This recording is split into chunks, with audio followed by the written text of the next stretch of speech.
Welcome to Prime Cyber Insights. We're starting with a brutal reality check today. The patch or perish window is now measured in hours, not weeks. The attack surface is exploding, and our defenses are being tested like never before. Joining us today is Chad Thompson, who brings a systems-level perspective on AI, automation, and security, blending technical depth and creative insight from both engineering and music production. Chad, it is great to have you back. Thanks. Looking at the landscape right now, it feels like we're in a high-speed feedback loop. Security analysts are forecasting over 50,000 CVEs for 2026. That's a 25% jump from last year, driven largely by the sheer volume of IoT and AI-powered applications hitting the market. It's not just the volume, the speed is terrifying. New research shows the average time between disclosure and exploitation has dropped to 4.2 days. In 2024, we had 22 days. Now look at Apple. They just pushed an emergency patch for CVE 2026, their third 0 day in as many weeks. This was an extremely sophisticated attack, allowing arbitrary code execution. Exactly, Aaron. Apple is warning that high-value targets were already being exploited. But individual users aren't the only ones in the crosshairs. The BridgePay ransomware attack in Florida disrupted payment portals for retailers and even the city of Palm Bay. While card data stayed encrypted, the system-wide service disruption shows how a single point of failure in the payment stack can ripple through the real economy. It's a complex ecosystem.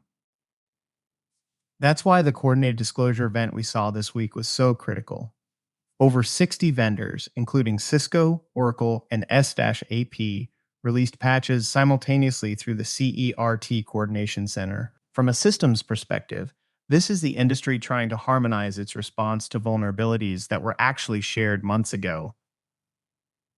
While industry is coordinating, the government side is struggling. CISA Director Jen Easterly just testified that budget uncertainty is actively hampering their ability to protect critical infrastructure. During the recent shutdown, threat intelligence sharing delayed and monitoring capabilities were reduced. You can't defend a nation's network on a month-to-month budget, Lauren. That gap in monitoring is dangerous, especially with what Google is reporting. State-sponsored groups from Russia, North Korea, and Iran are now targeting defense sector employees directly through hiring processes. They are using AI to profile roles and salaries, even creating spoof job portals to steal credentials from aerospace and drone companies. It's becoming deeply personal. It really is. A personnel piece is the new perimeter. Look at that Scottsdale case where 2 teenagers were allegedly extorted via Signal by figures known as Red and 8 to carry out a $66 million crypto theft. They even used a 3D printed gun. It's like a Black Mirror episode where digital extortion forces real-world criminal acts. We're seeing more of these $5 wrench attacks as digital cash becomes harder to steal remotely. Bottom line, the volume of threats is outpacing manual remediation. If you aren't looking at automated patch management and risk-based prioritization today, you're already behind the 4-day exploit curve. Chad, thank you for the systems-level view.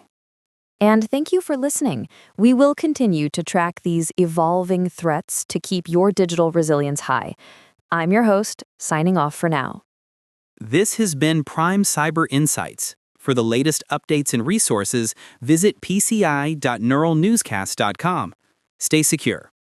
Neural Newscast is AI-assisted, human-reviewed. View our AI transparency policy at neuralnewscast.com.